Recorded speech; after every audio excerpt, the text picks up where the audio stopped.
नमस्कार दोस्तों। कोरोना पर बहुत लंबी लंबी चर्चाएं चल रही हैं टीवी चैनलों पर, सरकारी दफ्तरों में, सरकार के संवाददाता सम्मेलनों में। लेकिन एक कड़वी हकीकत ये है कि कोरोना के खिलाफ जंग हम हार चुके हैं। और इसलिए नहीं हारे हैं कि हमारे पास दवाइयाँ नहीं हैं, इसलिए नहीं हारे हैं कि हमारे पास डॉक्टर्स नहीं हैं, इसलिए नहीं हारे हैं कि हमारे पास पुलिस, सिपाही, कोतवाल, अफसरान नहीं है। हम इसलिए हारे हैं कि इंसान को इंसान समझने का नजरिया नहीं है एक देश के तौर पर हमारे पास।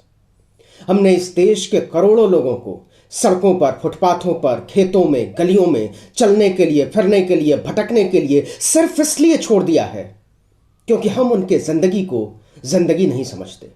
हम उनके अस्तित्व को स्वीकार करने को तैयार नहीं हैं। ये करोड़ों लोग वो लोग हैं जो हमारी और आपकी जिंदगियों को चलाते हैं। ये वो लोग हैं जो मानते हैं कि उनके लिए आवाज उठाने वाले लोग इस देश के बड़े बड़े दफ्तरों में, इस देश के मीडिया संस्थानों में, इस देश के एंकरों के कुर्सियों पर, ऊंचे ऊंचे ओहदों पर बैठे हुए हैं। लेकिन सच ये है कि आज जब इन करोड़ों लोगों को सबसे ज्यादा हमारी आवाजों की जरूरत है, तब हमारी आवाजों को खरीद लिया गया है। और जर खरीद लोग अभिव्यक्ति की आजादी की बातें नहीं किया करते। आज मुझे मजदूरों के बारे में, किसानों के बारे में, खेतिहर मजदूरों के बारे में इसलिए बात करनी पड़ रही है कि हमारी और आपकी दुनिया का वास्ता उन्हीं लोगों से है। इस बात को हम और आप समझ सकें। आप सुबह जगिए और सोचिए कि कौन लोग हैं जो हमारी और आपकी दुनिया की शुरुआत करते हैं।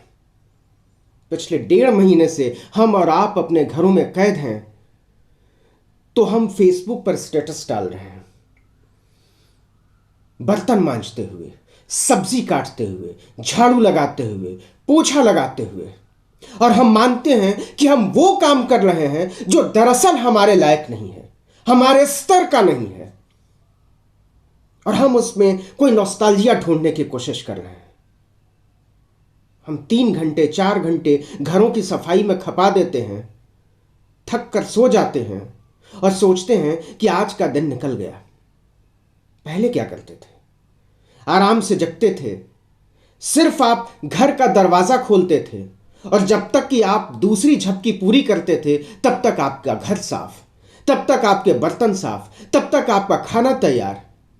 और जब आप जगते थे दरवाजे को दोबारा बंद करने के लिए, तो आप दफ्तर जाने की तैयारी कर रहे होते थे। आप जरा सोचिए, वो सड़कें जो मजदूरों के पसीने से साफ होती थी, हमने मान लिया है कि अब उनकी कोई जरूरत नहीं है। अस्पतालों से निकला हुआ कचरे का वो ढेर जिन्हें हाथ से उठाते थे मजदूर, उन्हीं ढेरों को धांगते हुए करोड़ों लोग लौटे हैं अपने गांव को। हमने तस्वीरें देखी हैं पीने के पानी के बोतल को पैरों में चप्पल की तरह बांधकर सड़क पर चलती हुई औरतों की। ये औरतें सड़कों पर नहीं चल रही हैं मेरे मित्रों। ये औरतें हमारी और आपकी नैतिकता के फरेब को थामती हुई गई हैं।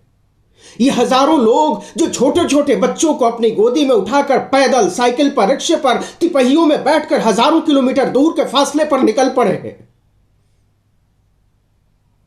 वो दरअसल हमारी और आपकी दुनिया को खारिज करके जा रहे हैं।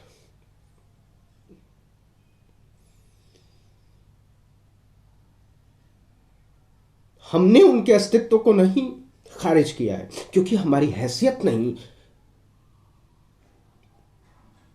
उनके अस्तित्व को खारिज कर देने की।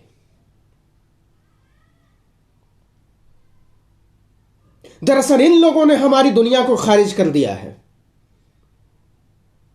और यकीन मानिए, इन लोगों के बगैर हमारी दुनिया बहुत बेढंगी, बहुत बदरंग, बहुत बेनूर हो जाएगी। और आने वाले दिनों में हम और आप इन तस्वीरों को देखेंगे। जिन टेलीविजन चैनलों ने बहुत बेशर्मी के साथ उन तस्वीरों को छुपा लिया है, वो छुपाई गई तस्वीरें एक दिन इस पूरे देश को नंगा कर देंगी। हमारे और आपके और इस मुल्क के सामूहिक फरेब से लांघी गई एक दुनिया हमारे और आपके सामने बहुत निर्वस्त्र होकर खड़ी हो गई है, और हम और आप मजबूर हैं उनसे नजरें चुराने के लिए। और यह मजबूरी हमारी अपनी ओढ़ी हुई है, क्योंकि हम अपनी आवाजों के बरक्स, अपनी बेशर्मियों के बरक्स एक समानांतर लकीर खींचने में नाकाम रहे हैं। कुछ बातें सुनने में बुरी लगती हैं और लगनी चाहिए, और इसलिए लगनी चाहिए क्योंकि वही बुरी बातें हमको भीतर से इंसान बनाए रखती हैं। सोचिएगा, उन तस्वीरों से गुजरते हुए, चाय पीते हुए, नाश्ता करते हुए, और ट्रेन की पटरी पर मरे हुए लोगों की लाशों का मुजाहरा करते हुए। कहीं ऐसा तो नहीं कि सत्ता की तरफदारी में, ताकतवर लोगों की तरफदारी में, हुकूमतों की तरफदारी में दरअसल रोज हमारे भीतर का इंसान थोड़ा थोड़ा मरता जा रहा है।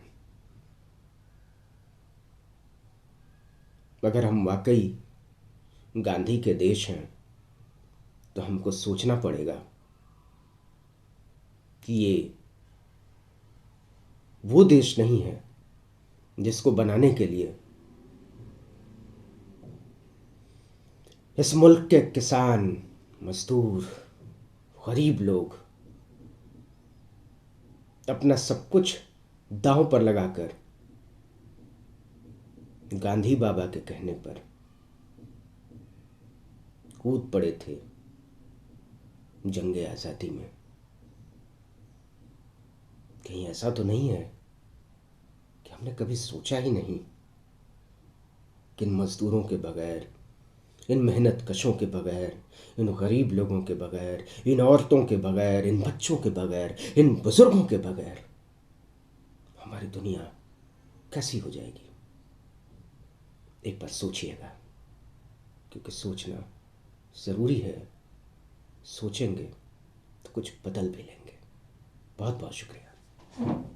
नेशनल दस्तक की आपसे गुजारिश है कि अगर इसको बचाना चाहते हैं तो नेशनल दस्तक को सब्सक्राइब करने के लिए रेड कलर के सब्सक्राइब बटन को दबाएं, फिर बेल आइकन की घंटी दबाएं। नेशनल दस्तक को बचाने के लिए बहुत जरूरी है कि हर खबर को शेयर करें, लाइक करें, कमेंट जरूर करें।